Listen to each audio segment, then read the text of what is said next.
Okay, here I am with another story. Sweet Pea and Friends, Brave Little Finn.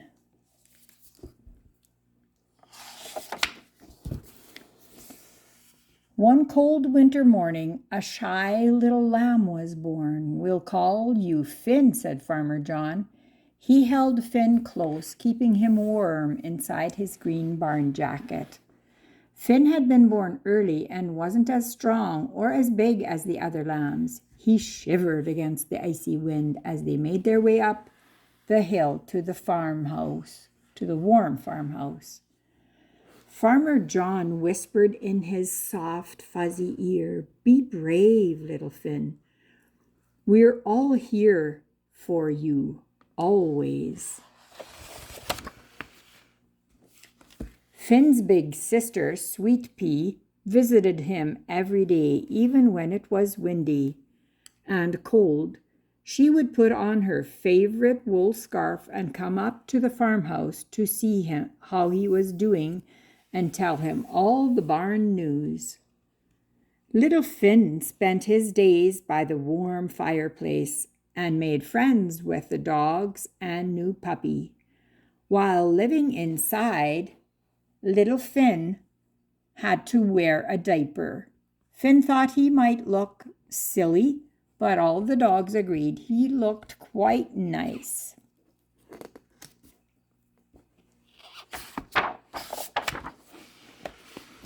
Farmer John fed little Finn from a baby bottle. Macy Grace, the border collie puppy, taught him how to drink from it. On sunny days, he enjoyed curling up on a bed of hay in the greenhouse. As winter turned to spring, little Finn grew stronger.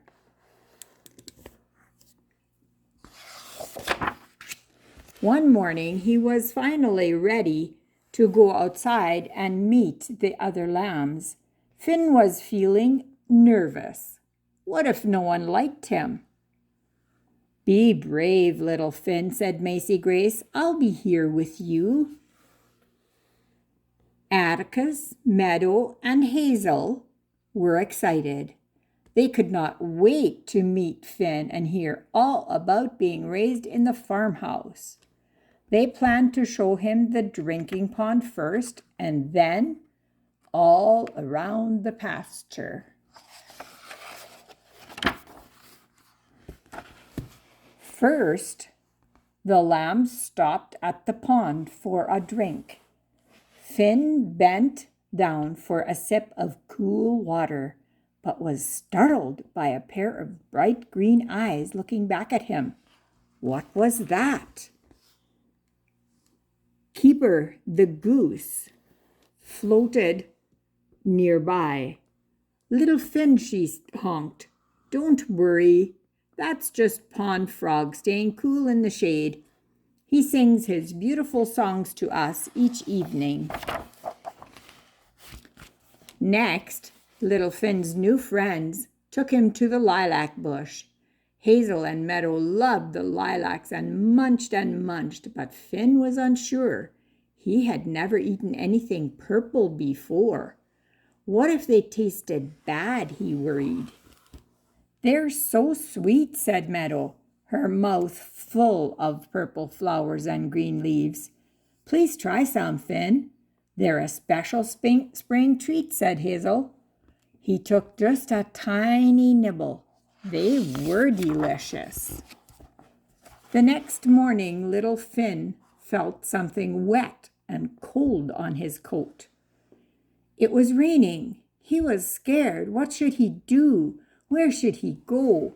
He did not like being wet. Puddle the duck was out early, splashing and flapping. "Come and play with me in the fresh rain," she quacked happily. Finn headed out to play with her. He was surprised. Splashing in the rain really was fun. When summer came, the whirring and buzzing sounds in the air worried little Finn. He carefully stepped through the garden flowers. The butterflies were beautiful.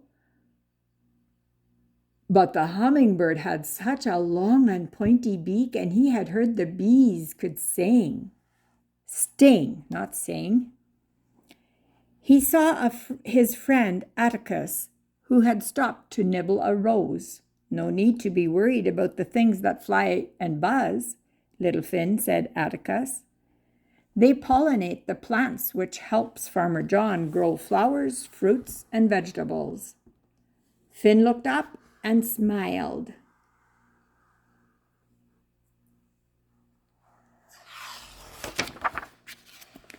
Come see the big round bale of hay, the lamb said excitedly. In the fall, we'll play lamb on the mountain to see who can climb to the top.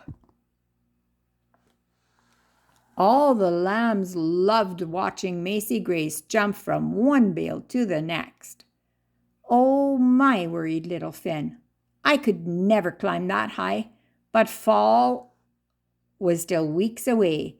He hoped he would be brave enough by then.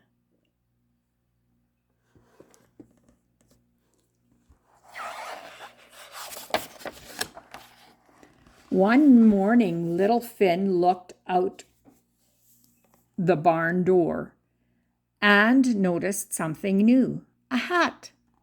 The hat had not been there the night before. He quickly turned around and went back inside the barn and would not come out. Sweet Pea loved hats of all kinds. Wearing her favorite bonnet, she gently urged little Finn to come out. Finn cautiously tried on the straw hat. This isn't too bad, he thought. He felt quite grown up.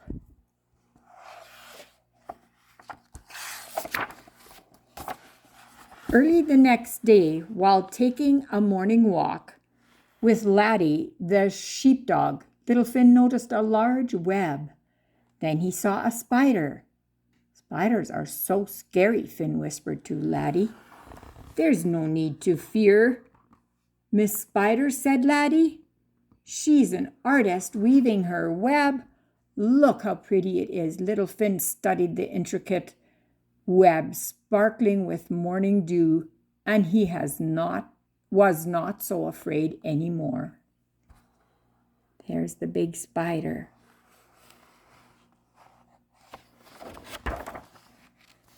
Finn peered into the darkness of the old barn and saw something else strange.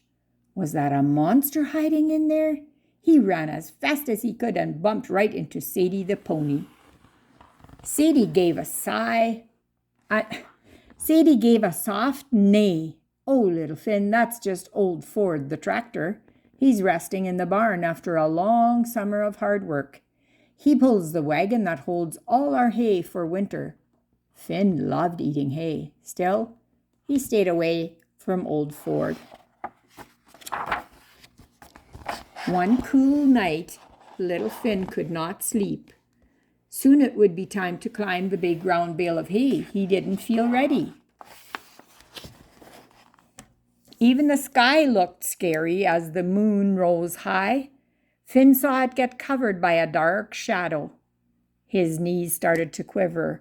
Why is the moon getting dark? He whispered to Grandfather Snow, the wise old ram. That, my young Finn, is a lunar eclipse, said Grandfather Snow. You are a lucky lamb to be awake for this rare and wonderful sight. I don't feel lucky, said Finn.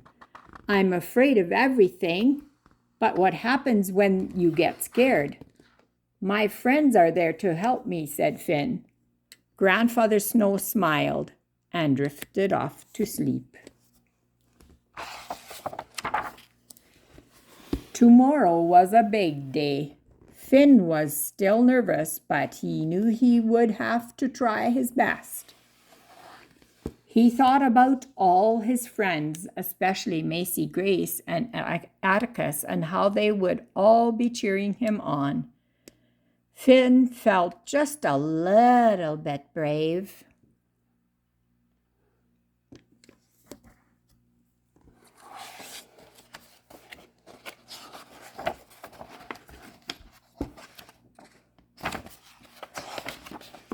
I missed a page.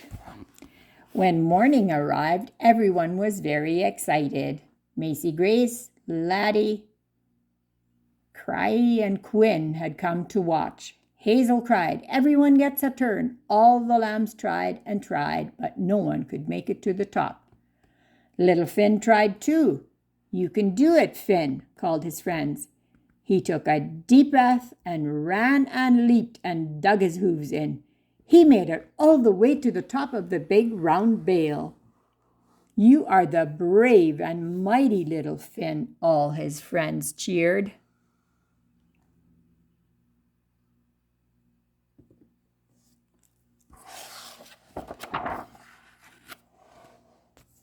That night, as he enjoyed his bedtime snack and lay down to sleep in the barn with his friends all around, little Finn remembered the promise Farmer John had whispered in his ear.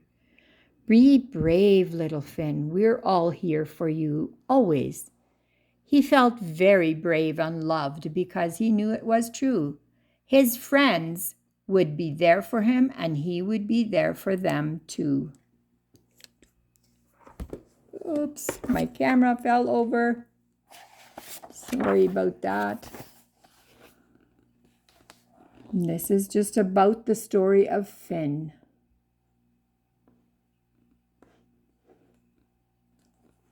I don't know if I want to read all this, but I guess I could. Farmer John feeding Finn his bottle, resting with Laddie. There's the sheep. Whoops. With Laddie. And little Finn with the dogs. Here he is with the dogs. There's Finn. Macy Grace and Finn having breakfast.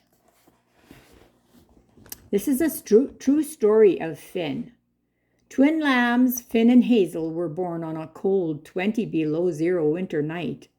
Their mother Blossom did not have enough milk for them, so both were very weak. Hazel bounced back quickly with bottle feeding, but Finn continued to get weaker and needed around-the-clock care in the farmhouse. When Finn was just a week old, our veterinarian, Allison Cornwall, sat at the table in the kitchen with him on her lap to deliver the results of the exam. "It's going to take a miracle to bring this little guy through," she said. We were not going to give up on him, so we spent the next few weeks taking care of Finn in the farmhouse, bottle feeding him warm milk and changing his diapers. Neighbors and friends came to help and to hold him. Despite our best efforts, he took a turn for the worse and lost the ability to drink from a bottle.